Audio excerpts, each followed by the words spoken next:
A certain kind of American hubris is on full display, with Trump acting like he's not just already president again, which he won't be until January 20th of next year, but the ruler of the world. The incoming Trump administration is preparing a list of countries to which it wants to deport immigrants when their home countries refuse to accept them. That means sending non-Mexicans to countries other than Mexico, like, say, to Turks and Caicos, the Bahamas, Panama, or Grenada. It's the type of arrogance that disregards that other countries have laws and policies of their own that, believe it or not, have nothing to do with what Trump wants. These are sovereign nations, not U.S. colonies. Let's not forget, too, the cruelty of such a plan to deport thousands, if not hundreds of thousands of people to countries where they don't know the people or maybe even the language and have no connection to the culture or a means of survival.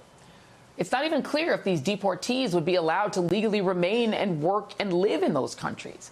Though NBC News reports that in the case of Mexico, Trump plans to use the threat of tariffs to try to force that country to comply. Mexican President Claudia Sheinbaum said she does not want to accept non-Mexicans sent from the United States. While the Office of the Prime Minister of the Bahamas said it was presented with the idea of accepting migrants from other countries by Trump's transition team and firmly rejected it. Trump, of course, is not yet president, but he has clearly missed the memo. This weekend, he will join French President Emmanuel Macron in Paris for the reopening of the Notre Dame Cathedral 5 years after it was devastated by fire. Joe Biden, the actual current president, was invited but opted not to attend. Joining me now is Democratic pollster Fernand Amandi and Aaron Haynes, editor-at-large at the 19th. Aaron, I do want to start with you. I mean, what struck me about this attempt by the incoming Trump administration before it even takes office to kind of muscle parts of the Caribbean, Grenada and take Turks and Caicos and the Bahamas, to say, you need to take these migrants, whether or not they're from there or not, and to say the same to Mexico, as a sort of colonial construct, treating these countries as if they are plantations or colonies of the United States. What do you make of the fact that these countries thus far are saying no?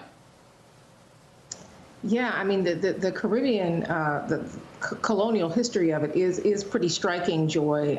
And you have the Bahamas saying, yeah, you don't get to tell us what to do anymore. FYI, talking about missing the memo. I mean, look, we talk about what resistance to the Trump administration is going to look like domestically, but this news, what we're hearing out of the Bahamas, what we're hearing out of Mexico, is really a glimpse into what that might look like abroad, right? So with the Bahamas on record saying they're not going to take migrants if Trump tries to deport them to the country, Mexico saying the same. Will other countries on his, detour list or whatever this is do the same? And if so, where's he going to mass deport these people to? This is a promise that he's a day one promise that he made to his voters, to tackle illegal immigration. And it's also worth remembering that in his first term, he also promised to remove all illegal immigrants from the United States. That didn't happen then.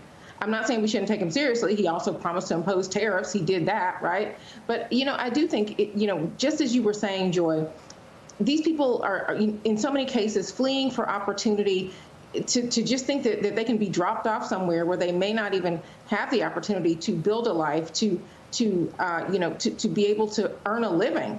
There is no plan beyond, we're dropping them off at your door and you take it from here.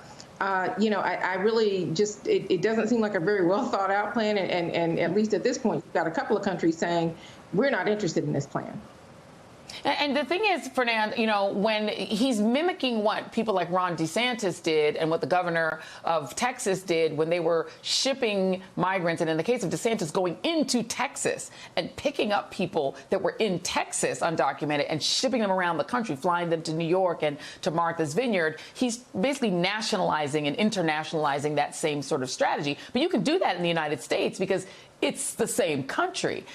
What do you make of the fact that one of the big groups of people that Ron DeSantis did this to were Venezuelans? And Maduro in Venezuela is operating a sort of Trumpian-style autocracy. He'd be sending Venezuelans back to him, many of whom fled that country because of repression. And the Venezuelan community, and what we used to call West Venezuela in South Florida, are generally Republican-leaning. They like Trump. But how do you think that's going to go over in a place like Florida when he is shipping Venezuelans not to Martha's Vineyard, but to Maduro? Well, Joe, that remains to be seen here in Florida. Sadly, I think it might actually go over well. We have seen just a callous attitude from a lot, not only in the Venezuelan community, my own community, the Cuban community, about just get them all out of here, ship them all back. But, you talk earlier, and I think Aaron made a really good point that we should seize on. I never suggest taking the Trump administration at their word, but remember, they said that this first wave, Joy, of deportations were going to be focused on the criminal undocumented. So what sovereign nation is going to say, okay, send me all of your criminal undocumented unless it's going to be repatriated to the country of origin? It shows you that this is not a well thought out plan. And Trump thinks it is an imperial presidency where he can, through magical thinking, do what he wants, because no nation on earth is going to say, if you're focusing first on criminal undocumented, send them to our country unless it's their country of origin, Joy. Yeah, exactly. And well, not well thought out, I don't think. Let's go to this other issue of the working class voted overwhelmingly for Trump across racial groups. His base is among working class people. Yet, here's what The Guardian wrote about his cabinet. In a recruitment process that appears to mock his campaign's appeal to working class voters, the president-elect has brazenly tapped a gallery of mega-rich backers for key positions that in some instances will give them power to cut spending on public services that are used by the poorest and the most vulnerable. At least 11 picks for strategic positions after Trump returns to the White House in January are either billionaires or near billionaires or married to billionaires. Your thoughts on that, Aaron? Joy, I'm reminded of the Journalism and Democracy Summit that you and I went to at Howard University just a few months ago, where we were talking about this very subject. What impact will the oligarchy, the modern day oligarchy, have on our democracy? We've already seen that to some extent. There's been extensive reporting on billionaires and their influence on the Supreme Court. But that influence also shows up in our public education system. It shows up in our healthcare system. And now these are people who are going to be running, not just influencing, but running agencies, right? So what does that mean? How will that power translate into policy? That's going to be a really important thing for us to pay attention to. 8 out of 10 of the world's richest people are Americans who made their money in tech, and several of those people have openly espoused anti-democratic views.